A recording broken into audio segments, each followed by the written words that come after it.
Hey guys, welcome back to All Praise Picks. Today we're looking at the Dallas Mavericks versus the Minnesota Timberwolves in the Western Conference Finals, Game 2 on a Friday, May 24th, 2024. Uh, so the Dallas Mavericks took Game 1. It was a great game. I watched the condensed game, and in seeing the game, I saw a lot of uh, mismatches for the players that you're going to see on these parlays, but also I think this will be a very good series. With Luke and Kyrie for the Mavericks uh and Karl Anthony Towns and Gobert to some extent on the Timberwolves. I think that both of these teams are very evenly matched as seen by the close game in game one. And I think that it'll be a tight series going forward. But with that, it comes the chance for like very good plays. I don't think there's going to be a lot of blowouts in this series. So that's a good thing for us guys.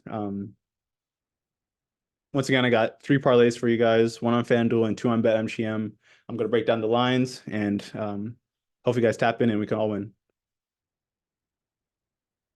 So this is the first one on FanDuel, 7-leg parlay. Starting off with PJ Washington. I know you guys are probably surprised starting off with PJ Washington, but I think that his points and rebounding lines are very undervalued on FanDuel as well as on BetMGM, as you'll see later. He's a great rebounder overall. And in game one, he had 13 rebound chances for 7 rebounds. So we're only taking him to get 3 here, and I think that he could easily clear that line.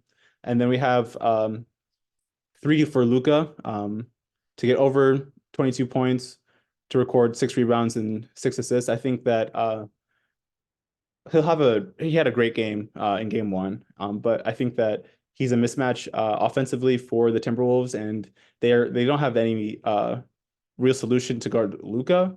Jaden McDaniels, I think, while he is athletic, he just can't really match up with Luka's playing style. I think McDaniels is actually a better matchup for Kyrie, and Ant would probably be a better matchup for Luka. We'll see if they make that switch today. They had guarded like Ant guarding Luka for some of game one, but it didn't seem like that was their initial strategy, and maybe they'll change it given that the Timberwolves did not win in the first game. But regardless of if they change it, I think Luka's good for 22 points, and for him to get 6 rebounds and 6 assists is pretty easy, I think, for him. He did have only 6 rebounds in the previous game, and I think that he'll be more active defensively in this game, and that the ball will just find its way to him.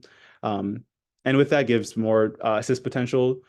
He did have a lot of highlight assists in the previous game, including one amazing pass that got blocked by Naz Reid at the rim. But I think that Luka will still get his numbers in terms of rebounds and assists. And then we have Anthony Edwards to get 20 points and 3 rebounds. I think for Ant-Man, I think he'll just be more locked in this game. In game one and watching it, it seemed like he was trying to read the defense and was playing slower than he usually does. So I think that in this game, he'll be more energized and play faster, which means that he'll be quicker to get to the rim, get to the free throw line, and score in that manner rather than it seemed like in the first game, he was settling for a lot of 3-pointers. I think out of the 6 shots that he made, 5 of them were 3-pointers, and they took over 12 threes. And I don't think that is necessarily his best game. He's better playing athletically rather than settling for threes. So I think that he'll do so in this game and score over 20 points and get 3 rebounds. In that last game, he had 15 rebound chances for 11 rebounds, and I think that that's something that actually will remain consistent. He has a gravitation towards the ball, I would say, and with 15 rebound chances in the previous game, even if that drops to 10, I think that he'll still get his 3 rebounds. And then the last one is for Gafford to get 3 rebounds. He did split playing time with Derek Lively, but in looking at the stats for the Mavericks throughout the playoffs, it seems that when Lively has his good game, the next game it's Gafford and vice versa. So I'm leaning towards Gafford in this game to get 3 rebounds, and he did in the last game. He had 9 rebounds on 16 rebound chances. So in only I think 22 minutes. So if he gets the same amount of minutes in this game, I think he'll get 3 rebounds, and I expect him actually to play more minutes in this game. So yeah, that's a 7-leg parlay at plus 112, winning just over double your money, which is always great.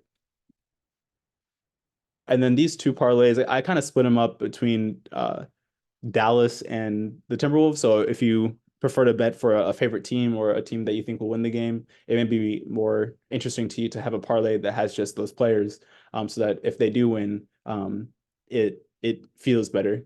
But the overall values of these parlays are relatively the same at plus 150 and plus 155. Starting off on the left side, I have Luka to score over 25 points and to make two three-pointers, and to get 7 rebounds, which are pretty much in line with what I said for the FanDuel parlay with his stats. I think that offensively, like I said, he's a mismatch for McDaniels, and that Anthony Edwards will be guarding him, but I still think that Luka will get his numbers. And for PJ Washington to score 10 plus points, I mentioned that his stats were very undervalued, and I think that he'll have a better offensive game in this go around. In the previous game, I think he shot below 50% from the field, and he has the potential to have high scoring games. But I think that even if he doesn't have the best offensive game overall, comparatively to Luka and Kyrie, he'll still get his 10 points and can do it in a myriad of ways. So yeah, that's for plus 150. So if you bet 100, you'll win 150% of your bet. So yeah. And then the last one is for Anthony Edwards to score 20 points, which I mentioned in the previous parlay, as well as for Mike Conley to score 10 points. Mike Conley, he didn't have the greatest offensive game in game one. And I'm not sure if Dallas was trying to face him out intentionally or if that just was his plan to let Jaden McDaniels, who had the high hand in the game one, shoot the ball more. But I think that Conley will establish himself offensively and take control of the game as a point guard, and that will give him a good chance to get 10 plus points. And then Anthony Edwards to get 5 rebounds, like I mentioned.